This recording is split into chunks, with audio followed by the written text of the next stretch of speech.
heavy price for throttling the voice of one MP. मुझे बैठाने का चक्कर में जनता ने आपके 63 सदस्यों 63 जन को परमानेंटली बैठा दिया. You have gone down from 303 to 240. In my maiden speech in the Lok Sabha in June 2019, I spoke on the 7 signs of fascism that were taking over this country.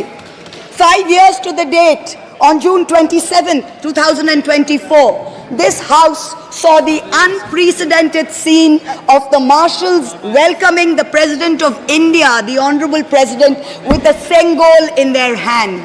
The Sengol is a symbol of the supreme authority of a monarch. It has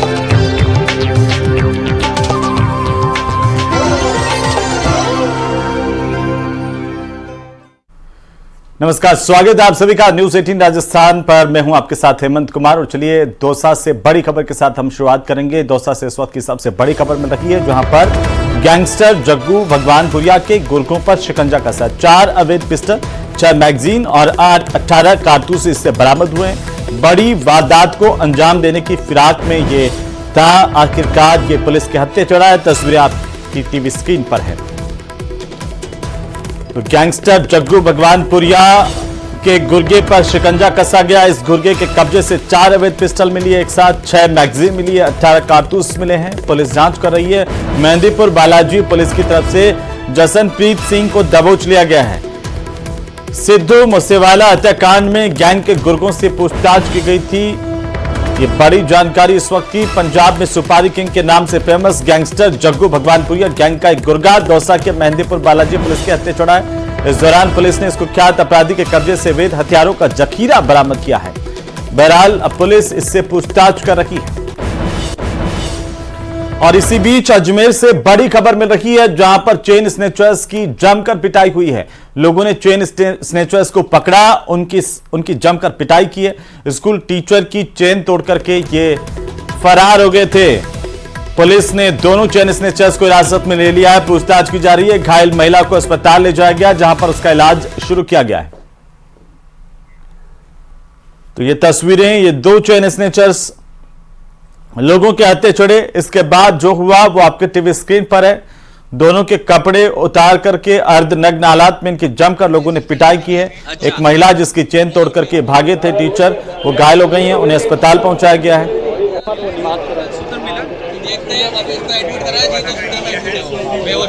अच्छा। तो वहीं राजधानी जयपुर के शिप्रापत इलाके से chain snatching का CCTV footage सामने आया। इसमें बाइक सवार 3 बदमाश कार सवार एक महिला से पहले बात करने की कोशिश करते हैं और फिर झपटमारी करके फरार हो जाते हैं। रिपोर्ट देखिए।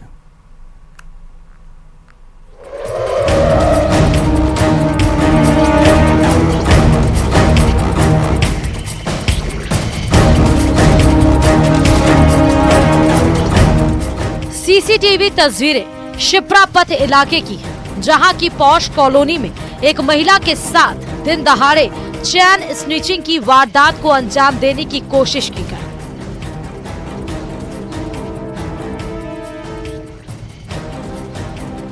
महिला ने हिम्मत दिखाई तो बदमाश उसके हाथ से ब्रेसलेट छीनकर फरार हो गए। दरअसल हुआ कुछ यूं कि रविवार दोपहर करीब 3 बजे सेक्टर 6 में सुनीता जैन नाम की ये महिला कहीं जाने के लिए कार में बैठी थी। तभी बाइक सवार 3 बदमाश आए। इनमें एक बदमाश ने बाइक से उतरकर कार में मौजूद सुनीता जैन से बात करने की कोशिश की। फिर मौका पाकर कार में ही झपट्टा मारकर महिला के गले से चेन तोड़ने की कोशिश की। सुनीता ने हिम्मत दिखाते हुए लुटेरे का हाथ पकड़ लिया तो छीना झपटी में बदमाश ने सुनीता जैन के हाथ में पहना सोने का ब्रेसलेट उतार लिया। इसके बाद तीनों बदमाश बाइक से भाग निकले। इसके बाद शिप्रापत थाना पुलिस को मामले की सूचना दी गई, जिसके बाद सीसीटीवी फुटेज के आधार पर बदमाशों के खिलाफ केस दर्ज कर उनकी तलाश की जा रही है। जयपुर से न्यूज 18 राजस्थान के लिए विष्णु शर्मा की रिपोर्ट। तो वहीं अलवर जिले के सबसे बड़े राजकीय राजीव गांधी सामान्य अस्पताल में बदइंतजामी की हद पार हो गई है। दरअसल राज्य सरकार के वन मंत्री संजय शर्मा को रूटीन चेकअप के दौरान आईसीयू की लाइट चले जाने की वजह से टॉर्च की रोशनी में चेकअप करवाना पड़ा। तस्वीरें आपकी टीवी स्क्रीन पर। मंत्री जब इस अस्पताल में पहुंचे वहां पर लाइट चली गई और आईसीयू में भी अस्पताल में यह हाल है। आईसीयू वार्ड में 5 मिनट से ज्यादा बिजली गुल रही। गनीमत यह रही कि इस दौरान कोई मरीज वेंटिलेटर पर नहीं था, अन्यथा उसकी जान जा सकती थी। वहीं अस्पताल के बाहर बारिश का पानी भरा होने से तालाब बना हुआ है अस्पताल परिसर।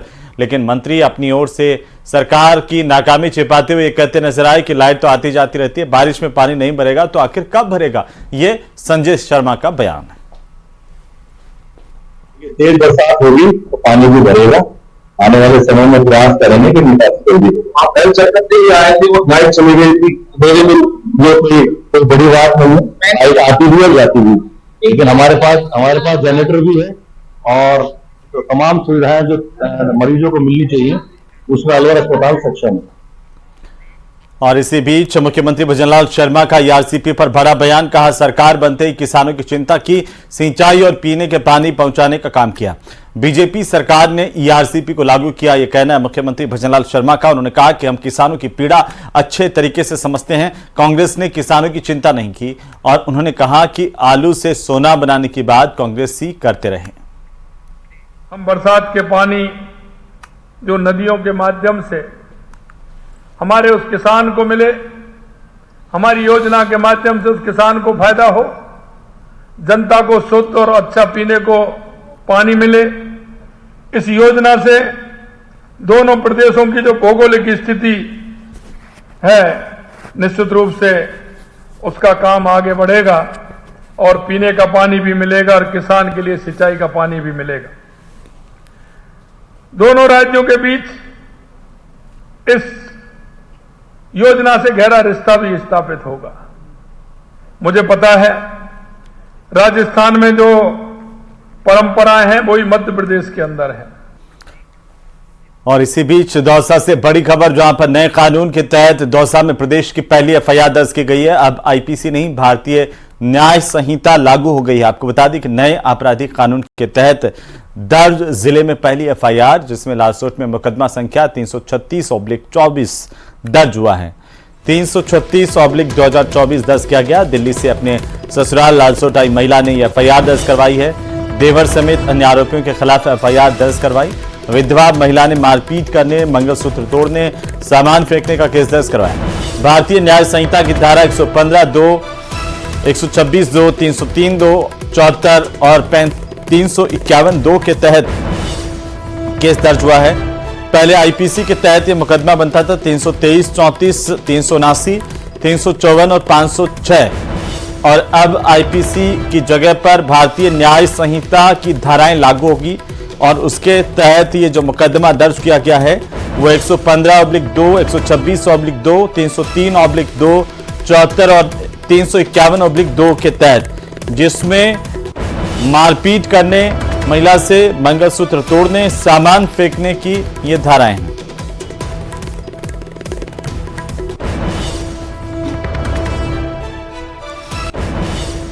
और इसी बीच अजमेर से बड़ी खबर, जहां पर एसओजी ने बड़ी कार्रवाई की है। आरपीएससी की प्राध्यापक भर्ती परीक्षा से जुड़े मामलों में कार्रवाई को अंजाम दिया गया, जहां पर फर्जी डिग्री से नौकरी का प्रयास करने वाली एक महिला अभ्यर्थी के 2 और सहयोगियों को एसओजी ने गिरफ्तार किया है। जानकारी के अनुसार आरपीएससी में फर्जी वेरिफिकेशन भिजवाने वाले सोमेश गोदारा, सुनील बिश्नोई की गिरफ्तारी हुई है। फिलहाल दोनों से पूछताछ की जा रही है। यह जानकारी एडिशनल एसपी मुकेश सोनी की तरफ से दी गई है। तो अजमेर में एसओजी ने एक और बड़ी कार्रवाई की है।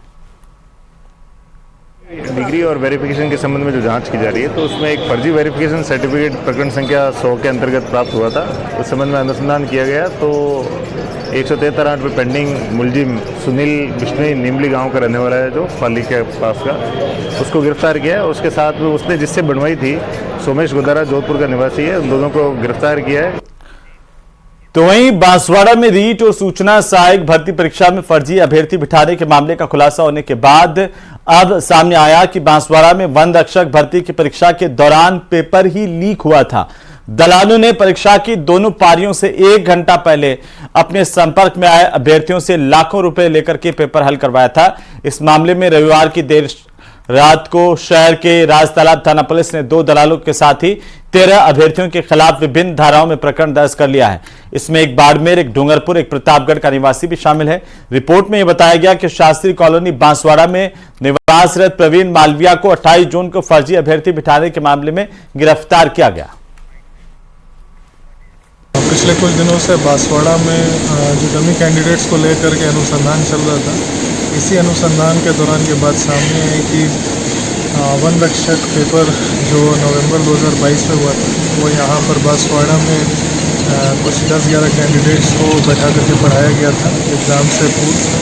तो उसी को के संदर्भ में एक FIR दर्ज की गई है राजतालाब थाने पे, जिसकी तफ्तीश जो है एडिशनल SP द्वारा की जा रही है। और इसी बीच झुंझुनू के बगड़ से बड़ी खबर, जहां पर कुएं में 2 शव मिलने से सनसनी फैल गई। विवाहिता और उसके बेटे की कुएं में लाश मिली। सूचना के बाद पुलिस मौके पर पहुंची। पुलिस ने दोनों के शवों को बाहर निकाल लिया है। पीहर पक्ष ने हत्या करने के गंभीर आरोप लगाए हैं। दहेज के लिए हत्या को लेकर के केस दर्ज करवाया गया है।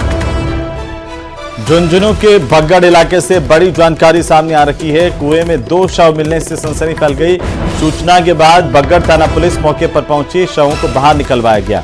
दोनों शव बाहर निकलवा लिए गए हैं। पीहर पक्ष ने ससुराल पक्ष पर दहेज के लिए हत्या करने के आरोप लगाए हैं। विवाहिता और उसके बेटे की कुएं में लाश मिली। इसके बाद ससुराल पक्ष पर गंभीर आरोप लगे हैं। विवाहिता की हत्या करने के पीहर पक्ष की तरफ से आरोप लगाए गए हैं। दोनों लाशों को बाहर निकाल लिया गया। पुलिस अब मामले को लेकर जांच कर रही है।